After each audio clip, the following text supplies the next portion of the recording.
Bon après-midi, deuxième jour consacré à ces conférences pour cet événement. Enfin, le CEFIA en public au mois de juin avec des conférences qui s'enchaînent.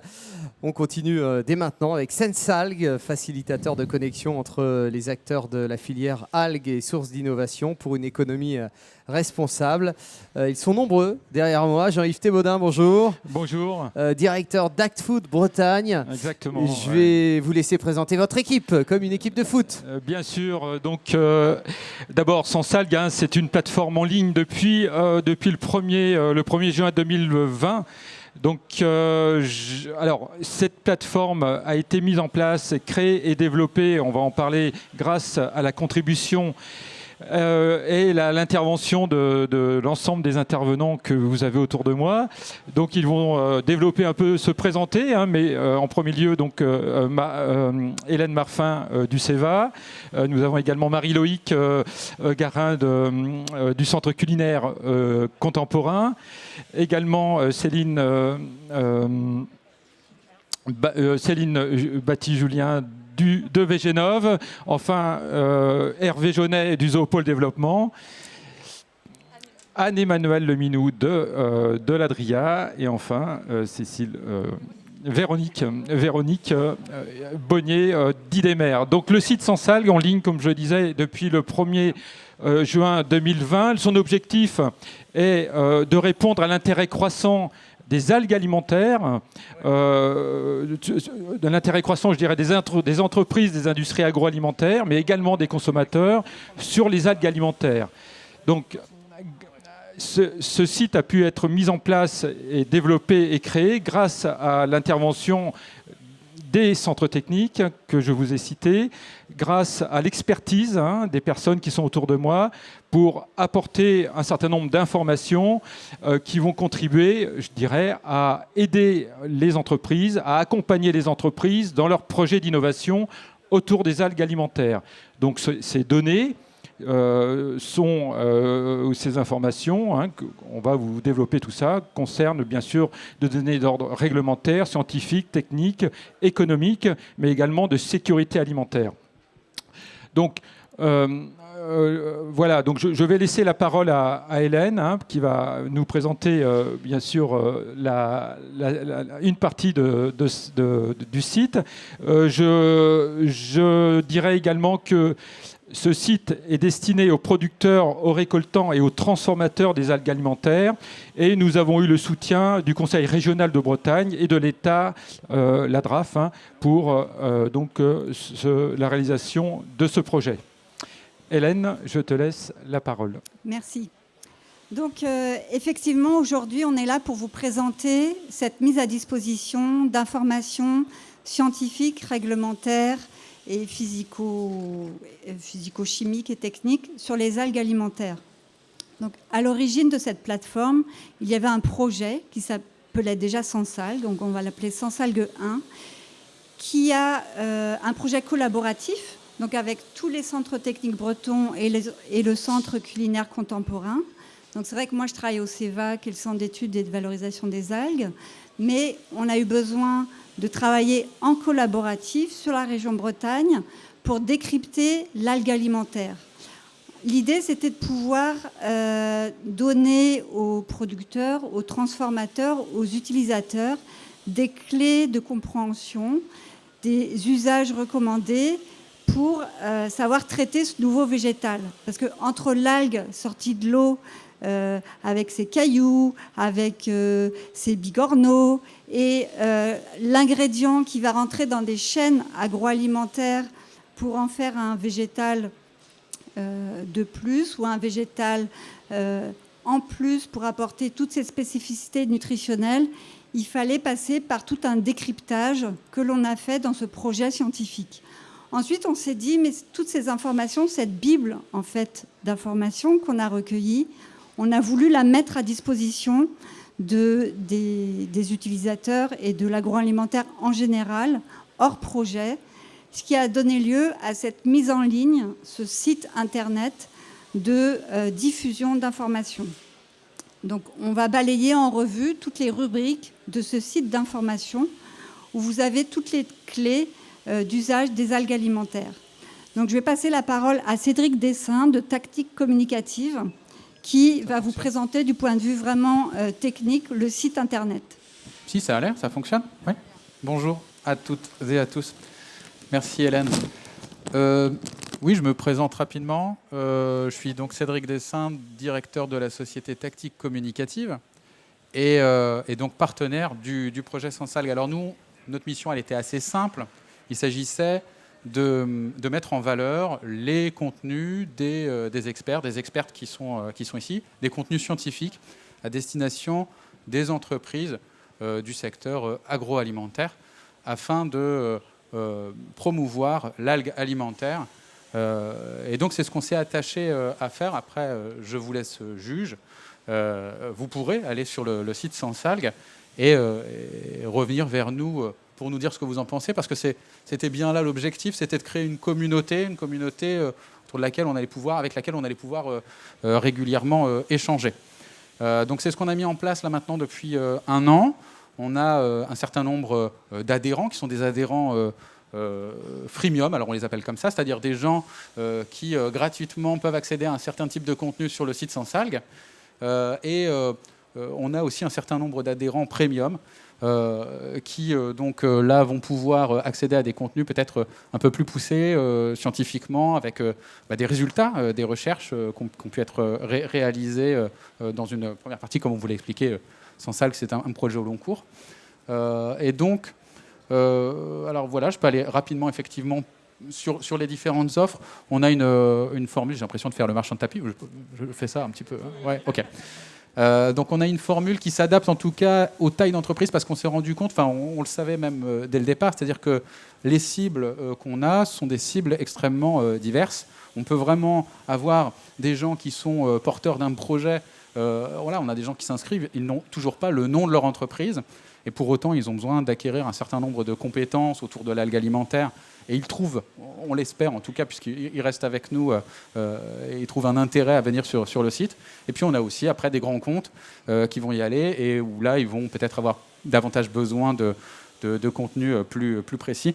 Et c'est d'ailleurs ce qu'on va voir avec les experts et les expertes qui sont ici présents, pour regarder un petit peu dans le contenu. Parce que voilà, nous on s'est occupé de l'habillage, on s'est occupé de la forme, mais c'est quand même le fond le plus important. Et le plus important aussi, c'est la connexion qu'on va pouvoir réussir à établir entre les personnes qui ont un contenu scientifique à proposer, qui sont donc sur ce plateau, mais pas seulement. Derrière vous, il y a aussi des personnes dans vos centres techniques respectifs qui peuvent produire des contenus, des articles, des webinaires, des cours, quoi d'autre, enfin, toute forme qu'on va balayer ensemble au fur et à mesure. Voilà, donc je vais passer la parole. Je sais pas, je crois que c'est Véronique qui va intervenir dans un premier temps, qui va vous parler plutôt de la partie... Il ne marche pas ton micro?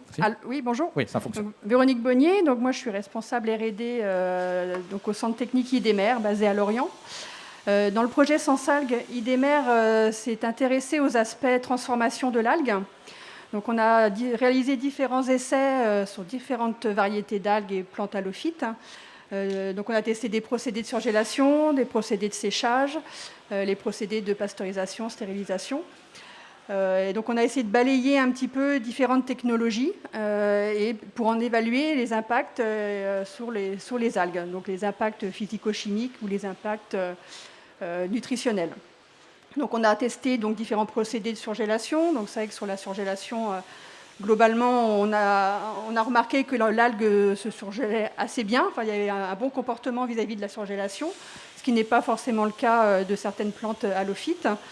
On a regardé également les procédés thermiques de stérilisation. On a relevé quand même globalement qu'il y avait un impact assez important sur la texture. On a regardé également les impacts sur le séchage, enfin les impacts du séchage avec différentes températures, différents temps de séchage. Et on a évalué un peu les différentes conséquences sur la composition nutritionnelle et sur l'aspect des algues. Donc tous ces résultats sont présentés sur la plateforme, alors soit sous forme d'un webinaire, qui balaye un petit peu les différents tests qu'on a fait, les différents résultats. Et il y a également différents articles scientifiques sur les différentes thématiques, donc des articles sur les effets de la surgélation, les impacts sur le procédé de séchage et les impacts sur les algues, On a également réalisé des tests avec des traitements haute pression. Donc tout ça, vous allez les retrouver en fait sur la plateforme sous forme d'articles scientifiques et webinaires. Donc après, effectivement, après ces aspects transformation, il fallait aussi regarder les impacts justement de ces procédés. Et donc après, mes collègues ont travaillé sur les aspects nutritionnels, sur les aspects physico-chimiques et sur les aspects organoleptiques et sensoriels surtout. Donc je vais passer la parole à Céline qui va vous parler des aspects sensoriels. Merci Véronique. Bonjour, donc Céline Baptiste-Julien, donc je travaille à Végénov, on a un centre technique dans le domaine du végétal. Et historiquement, en fait, je travaille sur la qualité sensorielle des légumes. Donc du terrestre, je suis passée au marin dans le cadre de ce projet. Donc dans le cadre de Sensalgue, en fait, tous les produits qui ont été récoltés par le CEVA, transformés par l'Adria et Idémer, on a eu l'occasion de caractériser sensoriellement ces produits. Donc on a décrit l'odeur, la texture, le goût et l'arôme de ces algues fraîches et transformées. Donc dans le cadre du premier chez Sensalgue, on a caractérisé 37 échantillons. Et en fait, l'ensemble de ces données, enfin pas l'ensemble, mais une partie de ces résultats fait l'objet d'articles sur la plateforme Sensalgue. Sur la plateforme, on en profite également pour commenter des articles scientifiques un peu récents qui nous paraissent intéressants et on vous les résume et on apporte notre avis. Sensalgue, c'est aussi la caractérisation nutritionnelle de ces végétaux frais et transformés qui ont été gérés par le CEVA et qui font aussi l'objet de publications et qui vont aussi servir à alimenter les tables du SIQUAL. Donc voilà, donc une fois qu'on a caractérisé ces algues d'un point de vue sensoriel et nutritionnel, il y a le centre culinaire contemporain qui s'est occupé de les incorporer et de regarder ce que ça donnait. Bonjour à tous, Marie-Louise Garin. Donc moi, je suis directrice opérationnelle au Centre culinaire Conseil. Et effectivement, on a participé aux côtés des centres techniques bretons au projet Sensalgue 1 pour caractériser la partie culinaire de ces algues qui étaient mises à notre disposition. Alors, il y avait une notion de caractérisation culinaire, mais il y avait aussi, on a travaillé aussi sur la perception des consommateurs et des utilisateurs industriels et RHD de ces algues alimentaires, pour aussi essayer de comprendre quelles étaient les attentes, les freins, les représentations de ces algues en tant que légumes de la mer auprès de ces différentes cibles, parce qu'il était important de comprendre cette première partie pour pouvoir proposer des produits qui puissent satisfaire les attentes des utilisateurs. Donc effectivement, sur la quarantaine d'échantillons qui ont été travaillés sur des process par les différents centres techniques, nous, on est intervenus pour faire une cartographie en fait, des usages culinaires que l'on pouvait faire de ces algues-là. La cartographie culinaire, elle sert aussi à comprendre quels sont les impacts des différentes techniques culinaires sur ces algues-là et de savoir aussi dans quoi on peut les intégrer, avec quoi elles se marient le mieux en termes de texture, en termes de goût. Donc il y a un certain nombre de résultats qui sont sur la plateforme Sensalgue. Là, vous voyez une petite vidéo qui présente notamment la dulce. Mais du coup, ça nous permet de donner des clés de compréhension d'usage aux industriels pour savoir dans quel type de produit on peut les intégrer. C'était un projet extrêmement intéressant, on a découvert plein de choses et c'est surtout que l'impact des process qui ont été utilisés sur les différentes algues, chacun de ces process peut intéresser les industriels puisque on va gérer le type de texture que l'on veut avoir, le type de goût. Donc du coup, chacun peut y trouver son compte en fonction des différents types de process qui sont utilisés sur les algues. Donc vous trouverez sur la plateforme Sensalgue un certain nombre d'informations sur la culinarité de ces algues-là et comment il faut les utiliser, dans quel type d'application elles peuvent être mises. Et quels sont les points et les choses qu'il faut sur quoi il faut faire attention pour ne pas connaître trop de déboires. Voilà. Je passe la parole maintenant à Emmanuel, puisque en fait de toutes ces données-là est maintenant disponible une formation et Anne-Emmanuelle va nous en parler. Merci à tous. Merci Marie-Loïc. Alors ce que je vous propose dans un premier temps, si la technique est OK, c'est une petite vidéo, Cédric ? D'accord, on va voir.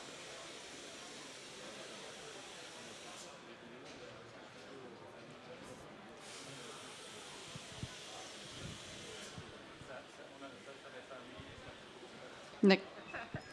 Donc, comme vous l'avez compris avec mes collègues, il y a beaucoup de richesse d'informations dans ces centres et l'idée était vraiment de l'apporter aux utilisateurs, qu'ils soient, comme Jean-Yves vous l'a dit, récoltants, transformateurs, consultants également, entreprises de l'agroalimentaire, distributeurs. Donc, nous avons travaillé à la valorisation de ces résultats et à leur partage. Donc, accompagner le besoin de progresser des acteurs de la filière algues, quel que soit leur niveau d'implication.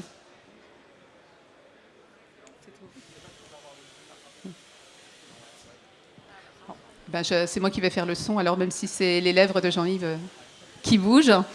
Donc, la proposition, c'est que tous ces contenus-là, les uns et les autres, nous en avons fait des résumés, des condensés sous forme de petites vidéos pour pouvoir transmettre ces informations.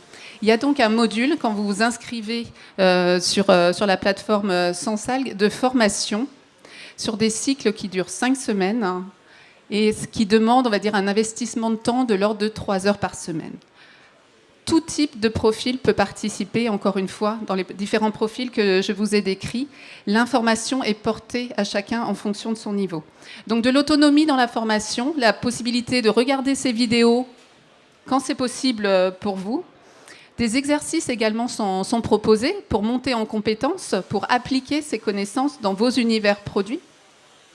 Et puis, quelque chose qui nous est très cher depuis le début, c'est la dimension communauté, dont on vous a parlé au début. Donc, ces exercices sont aussi l'occasion pour nous de se retrouver à l'occasion de 3 temps de regroupement au cours de ces 5 semaines pour partager sur ces exercices, pour partager sur des éléments qui n'auraient pas été compris par les participants et progresser entre pairs. Ces exercices, on peut les faire à plusieurs. Donc, une entreprise qui est plutôt dans le conseil, une entreprise qui est plutôt dans la fourniture de PAI peuvent partager sur des problématiques qui vont être de l'ordre de la qualité, qui vont être de l'ordre de la R&D. Tu en as parlé, Marie-Loïc, sur tiens, j'ai envie d'un produit qui a telle typicité en termes de saveur, quelle algue je vais aller chercher. Voilà, on vous donne les ressources et des modèles d'exercice pour approfondir ces dimensions-là. On vous accompagne sur l'aspect étiquetage des produits également dans ces modules. C'est vraiment comment monter en compétence sur cette thématique des algues, que ce soit sur les marchés, la qualité, la R&D et la commercialisation, ce qu'en attendent les consommateurs, les freins, comme on vous l'a dit, qui pouvaient percevoir. Donc tout ça sur un module, 5 semaines à raison de 3 heures, je vous l'ai dit, d'investissement pour l'entreprise qui participe. Une fois qu'on est inscrit, on peut y aller autant qu'on veut, et autant de personnes de la structure qui souhaitent participer. Donc il faut vraiment en profiter, et plus on est nombreux dans ces temps de regroupement, plus c'est positif. Je crois que Cédric est en train de vous faire dérouler un petit peu la façon dont ça s'organise sur le site. Donc, semaine après semaine, voilà, des contenus sont déroulés et puis vous avancez dans votre progression, vous montez en compétence sur cette thématique des algues. Donc, nulle part ailleurs, on vous a vraiment monté là un module unique. Nulle part ailleurs, vous avez toutes ces informations, toutes ces compétences sur les algues. Ça peut être également l'occasion, quand vous intégrez du nouveau personnel dans une entreprise, si vous travaillez sur ce secteur-là, pour l'acculturer au milieu des algues, eh ben, c'est un très bon moyen de donner cette vision à 360 de la filière algues. Voilà. Une dernière info, et je passe après la parole à Hervé, c'est vous dire que la prochaine session, c'est le 13 septembre. Donc si ça vous intéresse, vous voulez en être, vous voulez rejoindre la communauté, n'hésitez pas à vous inscrire rapidement sur la plateforme pour constituer ce prochain groupe qui démarre sur la formation Sensalgue. Merci.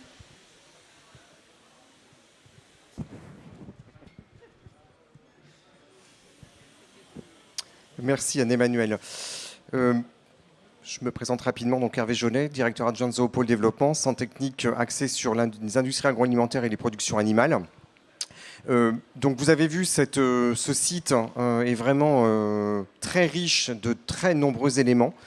À la fois, donc, comme l'a dit Hélène, à la fois sur des données sur la production, sur les techniques de conservation, sur les caractéristiques techniques de ces produits, sur les caractéristiques organosensorielles de ces algues.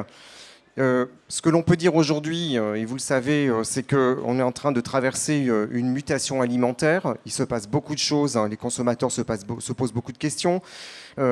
Donc c'est un moment où on se réinterroge sur l'utilisation de nouvelles matières premières, sur plus de végétal dans notre alimentation. Donc c'est aussi une période où depuis quelques années, le consommateur recherche aussi des nouveaux modes de culinaires. On s'intéresse beaucoup à des tendances asiatiques, par exemple. Donc on met de l'exotisme dans son alimentation, soit pour des raisons de santé, puisqu'aujourd'hui l'alimentation est devenue quand même une problématique santé extrêmement importante pour les consommateurs. Et là, il y a quelque chose de naturel. Donc on a un retour à la naturalité, soit aussi pour des raisons simplement de plaisir. Donc de pouvoir avoir accès à des nouvelles sensations, découvrir de nouveaux goûts, on a parlé de croquants, enfin des nouvelles textures. Donc on est un peu plus aventureux dans sa façon de consommer. Donc à la fois pour certains la sécurité, le bien-être, la santé, et pour d'autres plus l'exotisme, le loisir, le plaisir.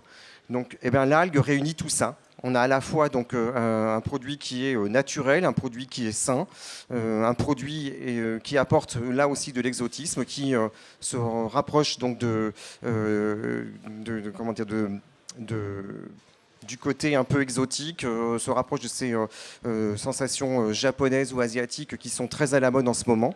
Donc c'est vraiment un ingrédient qui aujourd'hui a toute sa place dans le développement de nouveaux produits, puisqu'il existe des marchés ou des consommateurs qui sont prêts à s'intéresser à ces nouveaux produits.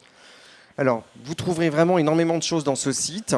Vous avez aussi des experts et des expertes surtout, comme vous le voyez, qui sont très accessibles. Donc je pense qu'il faut vraiment faire appel à la communauté. J'utilise ce mot parce que je vais faire aussi appel justement à vous qui êtes intéressés par ce site ou qui pouvez y trouver des ressources, puisque vous avez une communauté d'experts qui est très accessible, mais aussi, on n'a pas fait le tour de la question aujourd'hui. Il y a encore beaucoup de questions. Là, vous trouverez en fait un état de l'art. On remet à jour ce site en permanence, on publie de nouveaux articles, on fait une veille. Donc toutes les nouveautés qui sortent aujourd'hui, nous les scrutons, nous les analysons, nous les digérons et nous les mettons à disposition du public. Pourtant, il reste encore plein de questions, il reste plein de choses à faire.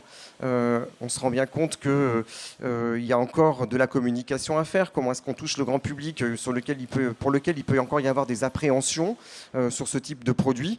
Donc, on vous propose, en plus de ce site, ce que nous avons appelé des ateliers collaboratifs, c'est-à-dire pour mieux répondre aux attentes des industriels, aux questions que vous vous posez, on vous propose sur des thématiques choisies de nous rejoindre pour réfléchir ensemble à partir donc, de notre expertise, à partir de vos besoins, donc à mettre en place des solutions, à mettre en place des projets qui permettront d'apporter des réponses à des problèmes que vous avez, vous, identifiés. Alors, on a aujourd'hui donc 4 projets auxquels vous pouvez déjà collaborer si vous êtes intéressé par ces problématiques-là, et vous pouvez aussi nous soumettre d'autres problématiques. Donc, si on passe en revue en fait ces problématiques que nous avons nous identifiées de notre côté et qui pourraient vous intéresser, et là où nous vous attendons pour échanger avec vous, eh bien, le premier donc concerne en fait la caractérisation de la matière première et les procédés. L'idée de ce projet collaboratif, c'est de mettre au point un langage commun. Comment est-ce qu'on décrit une algue? Comment est-ce qu'on communique sur cette algue? Comment on caractérise son goût? Quelle est sa couleur? Donc avoir quelque chose de commun pour mieux communiquer, pour renforcer cet aspect communication et en même temps mieux décrire les produits que l'on peut utiliser demain en industrie agroalimentaire. Le deuxième sujet, on l'a abordé, Véronique l'a abordé au travers des procédés de transformation. Aujourd'hui, la plupart des algues que l'on trouve aujourd'hui commercialisées sont essentiellement des algues fraîches salées, des algues séchées ou des algues surgelées. Mais il existe d'autres moyens qui ont été testés donc, justement sur nos centres techniques. Nous avons cette capacité à tester au travers de procédés qu'on utilise pour d'autres ingrédients ou d'autres matières premières en industrie agroalimentaire que l'on teste sur ces algues. Donc il est intéressant qu'on en discute avec vous aussi. Vous avez peut-être des idées puisque dans vos propres transformations, vous avez peut-être déjà des procédés que vous utilisez qui pourraient être utilisés donc, à partir des chaînes de production qui sont déjà existantes dans les usines de transformation. Donc c'est intéressant qu'on en parle puisque vous le découvrirez en regardant le site puisque bien entendu on n'a pas tout dévoilé, mais ces procédés ont d'énormes impacts sur la structure de l'algue, sur le goût. Si vous prenez une algue crue ou une algue cuite, vous n'aurez pas du tout la même sensation au niveau du croquant, au niveau de la couleur, au niveau du goût, tout peut changer. Donc il est important que l'on travaille sur ces procédés qui permettront de rendre ces algues plus disponibles, plus faciles à utiliser en agroalimentaire puisque vous vous doutez que utiliser des algues fraîches ou des algues surgelées, ça impose donc tout un process derrière si on veut les utiliser à grande échelle. Donc voilà, on est à votre disposition pour échanger, nous les experts, avec vous sur les procédés que vous utilisez, que vous aimeriez tester pour pouvoir justement développer des nouveaux procédés qui permettront de stocker ces algues, de mieux les valoriser, que vous puissiez plus facilement les utiliser. On rentre ensuite sur deux autres thématiques qui sont quand même très importante. La première, c'est un peu un rêve fou de notre groupe, on ne va pas se le cacher. Voilà, je vous ai parlé de côté asiatique, loisirs, culture japonisante. On a tous entendu parler de la feuille de nori parce que c'est sans doute l'algue qui est peut-être la plus connue en termes de consommation par les consommateurs. Mais aujourd'hui, les feuilles de nori que tout le monde utilise pour faire ces petits makis et sushis à la maison, en fait, elles ne sont pas produites en France. Tout au moins, elles ne sont pas produites à partir d'algues françaises. Donc, un des projets fous que nous aurions, et pourquoi est-ce qu'on ne créerait pas une algue bretonne, une feuille de nori bretonne? Si vous êtes intéressé, si vous aussi vous souhaitez avoir accès à cette matière première pour préparer des plats cuisinés ou mettre à disposition un nouveau produit pour vos clients, et bien voilà, nous avons là aussi des experts à votre disposition. On est prêt à vous aider, on a le matériel, on a le savoir-faire, on a le process, et pourquoi pas lancer une filière de feuilles de nori bretonnes. C'est vraiment un petit peu la consécration pour nous, si demain on est capable de produire cette fameuse feuille de nori bretonne. Mais avant tout ça, il y a le dernier projet, lui qui est un peu plus complexe, c'est l'utilisation et surtout avoir accès à la ressource. C'est pas simple de la fourniture d'algues aujourd'hui donc pour les acheteurs. Il y a bien entendu de la récolte en France, mais on ne récolte pas énormément par rapport à d'autres pays. Donc il existe pas mal d'importations de produits vers la France. Vous peut-être qui utilisez ces ressources, vous posez pas mal de questions sur l'approvisionnement. On se pose nous aussi pas mal de questions et on pourrait peut-être y répondre ensemble. Comment est-ce qu'on peut mutualiser l'achat de ces ressources? Est-ce qu'on peut imaginer un système qui demain fera que ces algues seront plus facilement disponibles, une meilleure traçabilité? Comment est-ce qu'on peut développer aussi ces cultures d'algues, éventuellement, ou cette récolte d'algues en France? Donc toute cette problématique autour de la mutualisation de la ressource nous intéresse aussi énormément. Et si elle vous intéresse, rejoignez-nous pour qu'on en discute. Voilà, donc ce site est vraiment très riche. À la fois donc par du contenu qui vous permettra de vous ressourcer, sous la forme en plus donc de choses très simples. Alors nous avons monté les modules donc sur le cours de formation. Nous sommes, je ne vais pas dire incollables, mais en tout cas nous connaissons parfaitement les modules de formation. Mais c'est franchement un vrai parcours de formation si vous êtes intéressé. Pour les industriels ou pour les personnes qui veulent utiliser en fait la matière première, il y a une richesse dans le site sur tout ce qui est comment dire. Au niveau de la texture, des odeurs, etc. Vous avez même des tableaux qui sont faits pour vous aider à vous retrouver si vous voulez composer une salade avec plutôt une odeur marine et puis une couleur. Enfin, je passe des détails, mais enfin, vous avez beaucoup de choses pratiques dans ce site. Donc, vous retrouverez aussi toutes les valeurs nutritionnelles.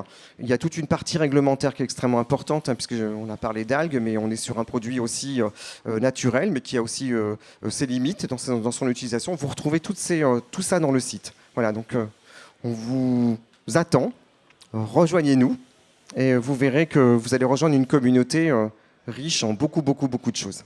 Merci.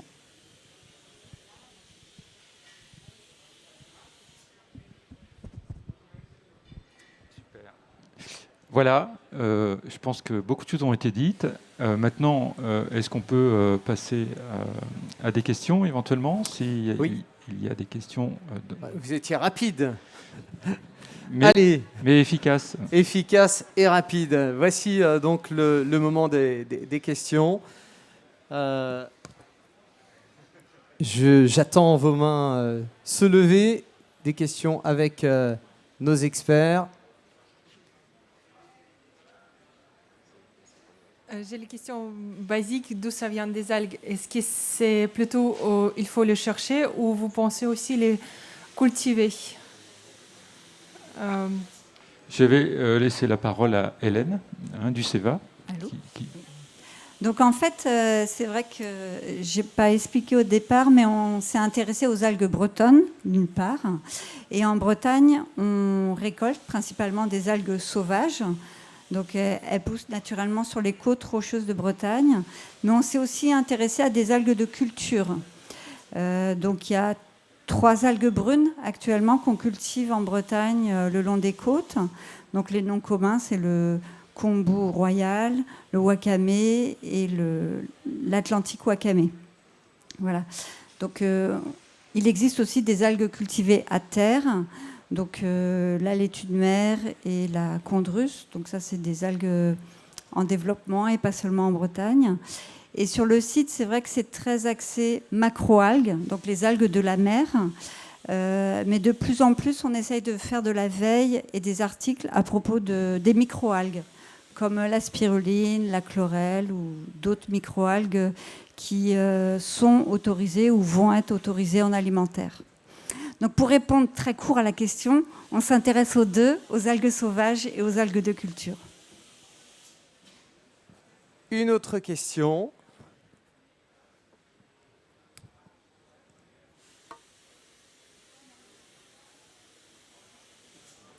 Merci. Bonjour, vous avez lancé le site depuis 1 an, visiblement. Est-ce que vous pouvez nous dire comment il est accueilli pour l'instant, s'il est consulté et par qui particulièrement ? Cédric va nous apporter des éléments de réponse. Ouais.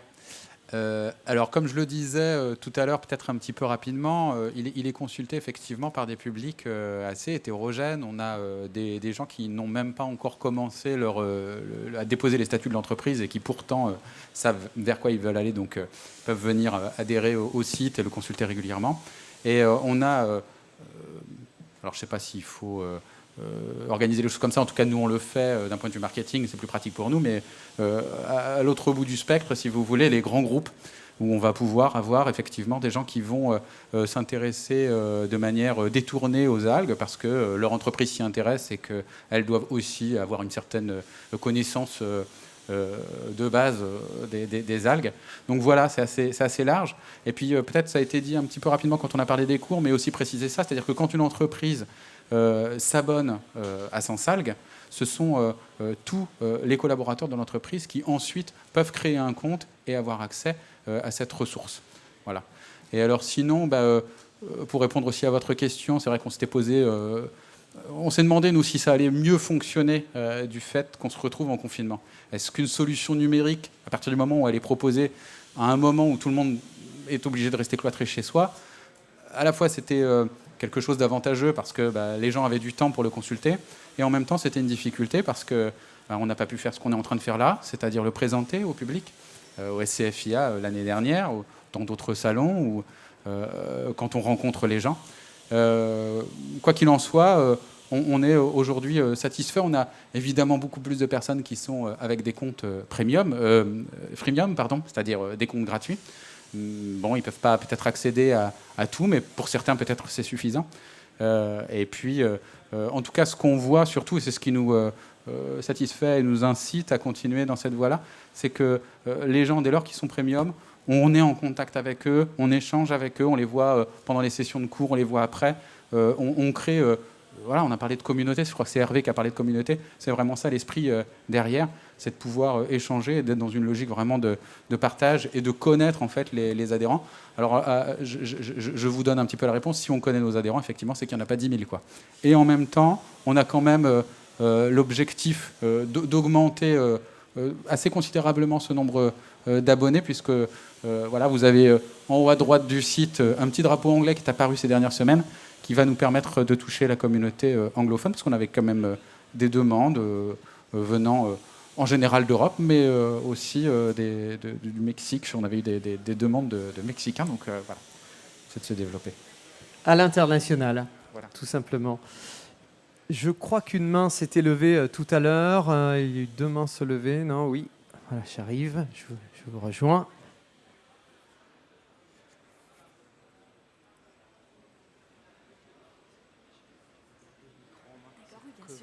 Bonjour, Aude-Marie Thomas, journaliste pour Culture Marine. Je me demandais par rapport au projet participatif, est-ce que justement certains ont déjà démarré? Est-ce que vous avez effectivement des membres qui se sont rapprochés de certains projets?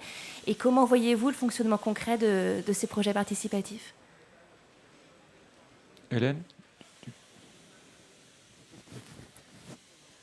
Alors, le projet sur la facilitation de l'accès à la ressource est un des projets qui provoque le plus d'intérêt. Donc comment ça fonctionne? Pour l'instant, c'est un peu des boîtes à idées. On essaye de voir quelles sont les personnes intéressées et de voir comment co-créer avec eux le projet. Donc pour l'instant, c'est très ouvert. C'est des discussions pour essayer de créer ce projet. Et ensuite, dans un deuxième temps, si on voit que ça fait sens, enfin, il y a quelque chose de structuré qui sort de ces discussions, on ira chercher des financements pour pouvoir porter le projet. Mais actuellement, c'est vraiment assez ouvert et on essaye de voir avec l'amont, avec les producteurs, avec différentes structures qui regroupent des producteurs, la chambre syndicale, le ABA, enfin différentes structures de production. Et puis des utilisateurs et des acheteurs qui sont vraiment demandeurs d'avoir une vision plus facilitée de l'achat des algues, qui peut être parfois un frein à l'intégration de cette matière première dans leur gamme. C'est pas évident. Alors, on n'a pas vocation de faire une place de marché, mais en tout cas d'avoir quelque chose de mise en réseau. Là, on en est dans l'identification, les remontées du besoin. Donc, on a de l'émergence justement de besoins, d'entreprises, de sociétés de restauration qui nous disent nous, ça fait sens, on veut y aller, mais on veut de la Pro-Bretagne, par exemple. Donc, et on échoppe sur ces dimensions-là. Donc voilà, là, on fait remonter le besoin pour l'instant. Et avec ce besoin-là, on va co-créer les réponses pour demain. C'est vraiment ça le modèle. Merci. La suite pour d'éventuelles questions.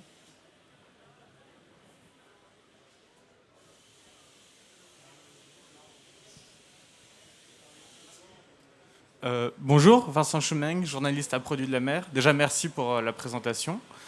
Je voulais savoir si sur la plateforme, vous évoquiez l'aspect environnemental, que ce soit de la récolte ou des cultures. Et sur les formations, je voulais savoir si vous souhaitez élargir un peu votre public de formation aux étudiants ingénieurs en agroalimentaire. Voilà. Bon, bah Hélène... et Anne-Emmanuel également. Je vais répondre à la première partie à la première question plutôt. Donc, est-ce qu'on évoque l'aspect environnemental de la culture et de la production? Pas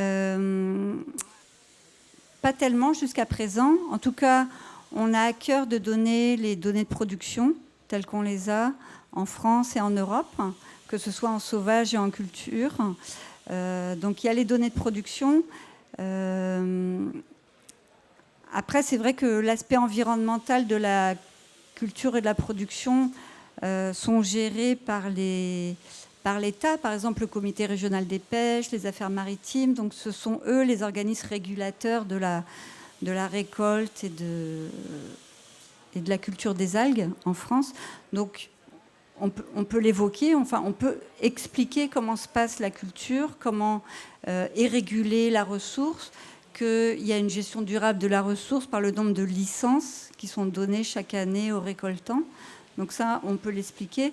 Après, c'est vrai que jusqu'à présent, ça n'a pas été plus loin que ça sur ce sujet. On n'a pas eu tellement de domaines dans ce sujet-là, mais on pourrait l'évoquer. Ou en tout cas, on a oublié de dire aussi qu'on essaye de, sur ce site, relayer toutes les informations, toutes les conférences ou les congrès qui parlent des algues, pour essayer d'avoir comme ça un site qui essaye de balayer toutes les informations, toutes les actualités sur les algues.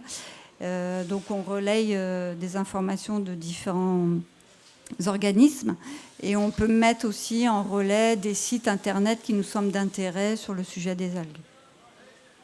Par exemple, le comité régional des pêches peut être un site de référence pour l'aspect gestion durable de la ressource, avec toutes les estimations de biomasse qu'ils font et qu'ils ont fait dans le passé. Alors, il y avait une deuxième question que je n'ai pas oubliée, et donc je vais laisser Anne-Emmanuelle. Merci Hélène.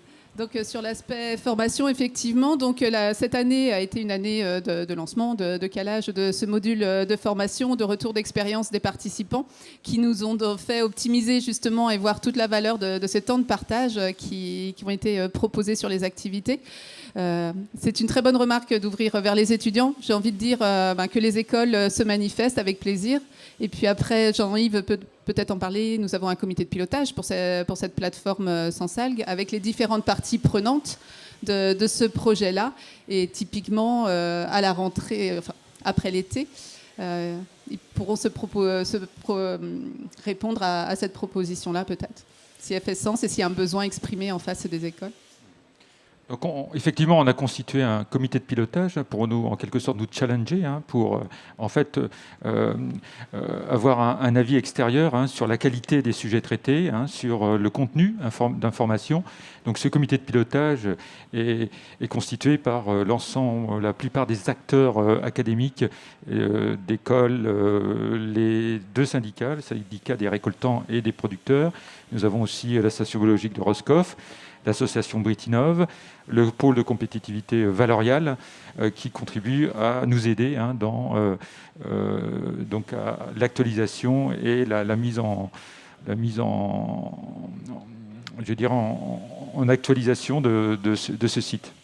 Alors j'ajouterai aussi un élément dont on n'a pas parlé, c'est qu'on a réservé un espace sur ce site à la une pour mettre en avant les nouveaux produits de nos adhérents. Donc c'est l'occasion pour les entreprises qui le souhaitent mettre en avant un nouveau produit et pour permettre un lancement, par exemple, commercial. Voilà. Alors, nous reste-t-il des questions?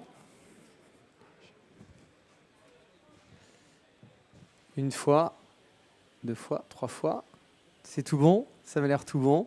Merci beaucoup. Merci à vous.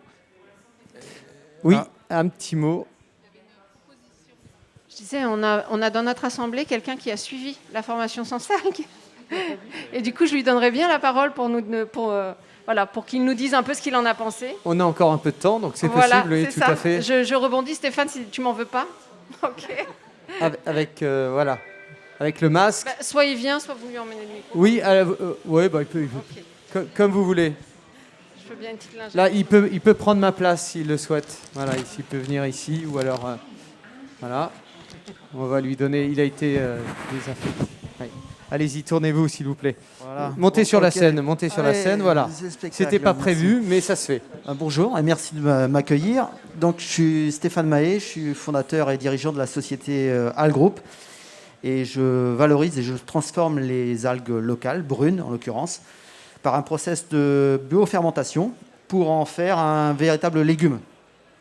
Et donc, moi, j'ai adhéré tout de suite à la plateforme Sans Algues parce que ça correspondait bien à mes attentes, dans le sens où j'avais besoin d'informations plus factuelles, plus cohérentes sur, la ressource, et deux, sur les usages, sachant que dans les usages, moi, j'étais, on va dire, une filière complètement innovante, puisqu'on a travaillé essentiellement sur des process de déshydratation et de saumurage et de surgélation.